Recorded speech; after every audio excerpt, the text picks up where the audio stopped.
What's up, guys?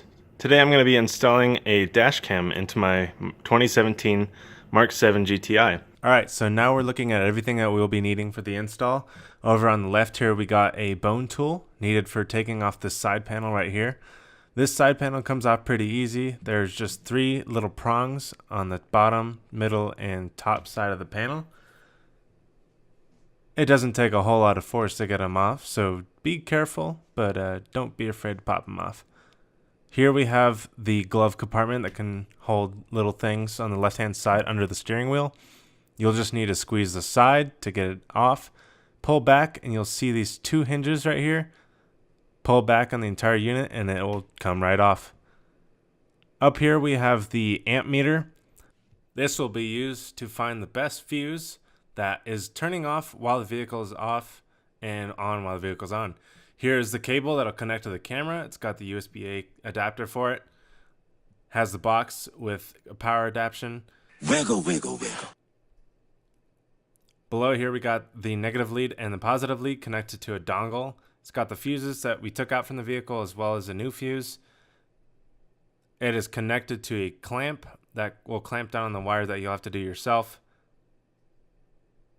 I use this tool to clamp this down. It's not very hard. You just gotta use it without breaking the wire. These pliers are very useful when pulling out the fuse from the car. Torque set. This is the best one I've found for pulling out one of the screws to use for the negative lead. I've got some double-sided sticky tape for the camera as well as the fastener on the back of it. It'll connect just like that. It's pretty easy to connect and the cord will come out right from the back. A little tiny screwdriver for the screw that holds it on. Some double-sided sticky tape on some fasteners. Extra double-sided sticky tape and some scissors. Okay, so now we're down here at the fuse box.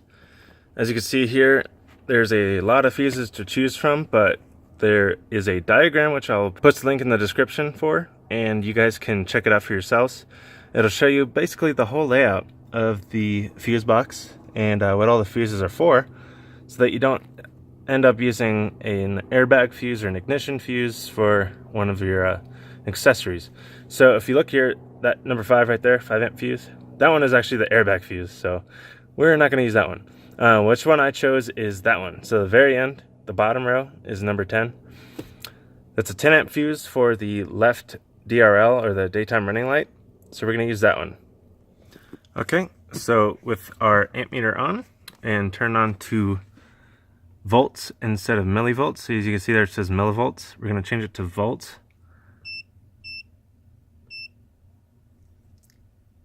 Yep, should be good.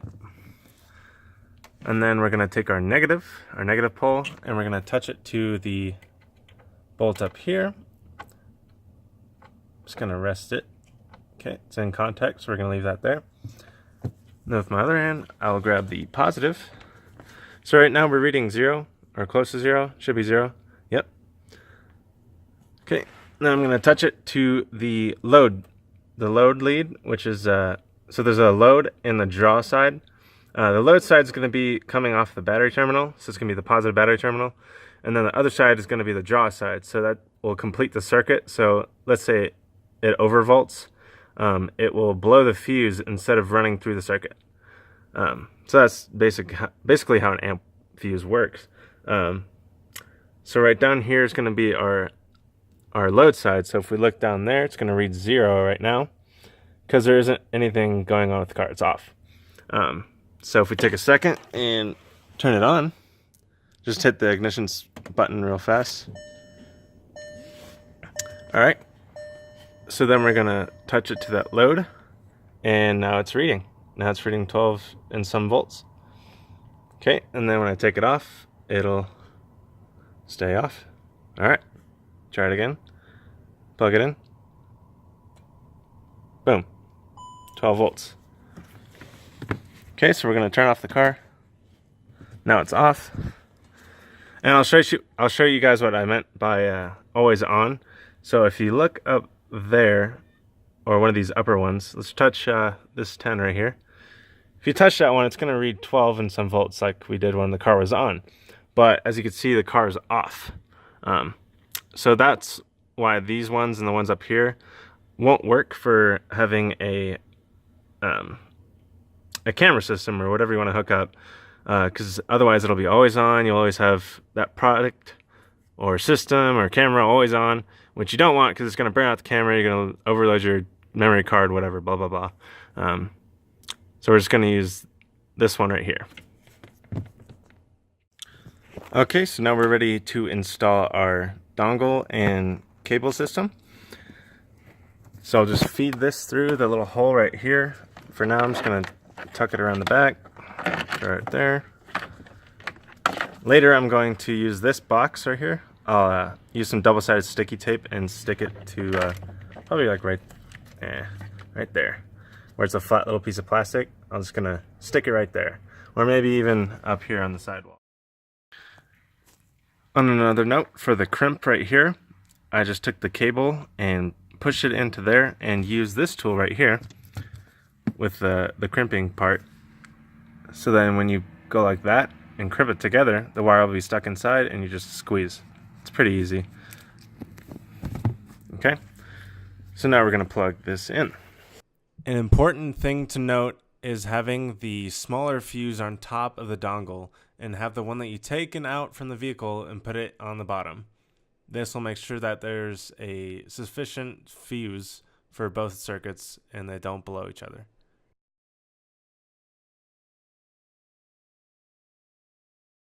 The draw side is up and the load side is down. Have the fuses fully in. Oh, pulled it out. Put it back in.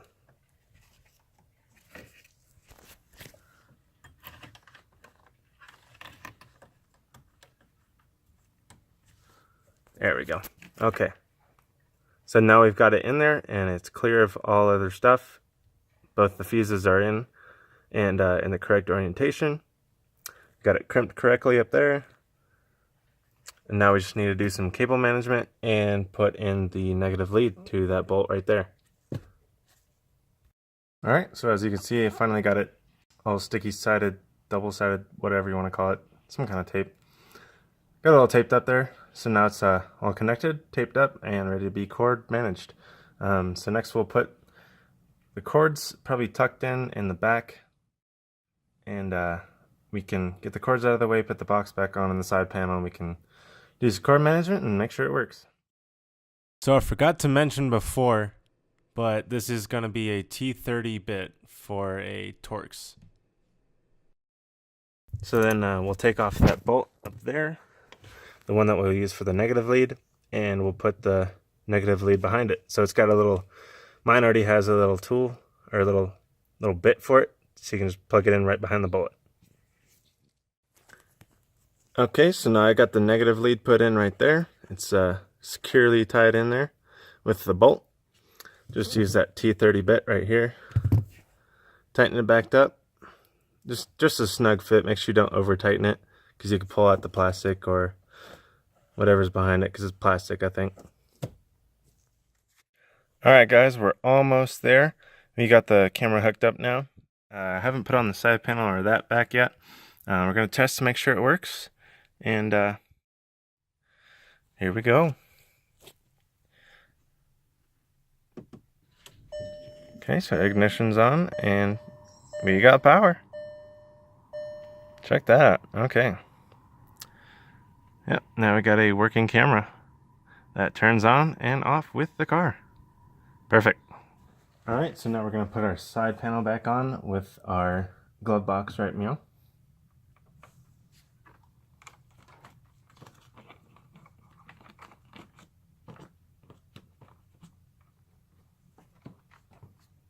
I'm just going to take this cord up and tuck it out of the way for now, because we will be putting the panel back on here and we'll have the cord just come out right about there.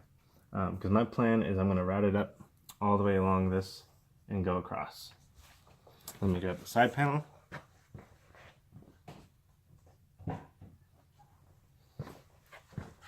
Okay.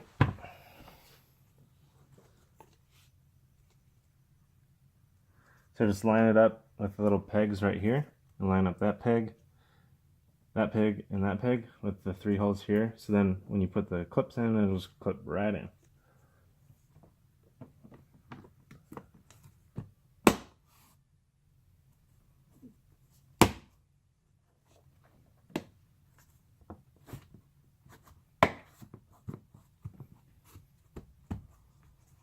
Okay.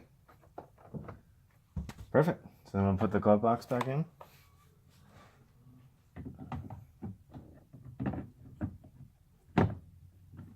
Okay, so then that'll just hang down.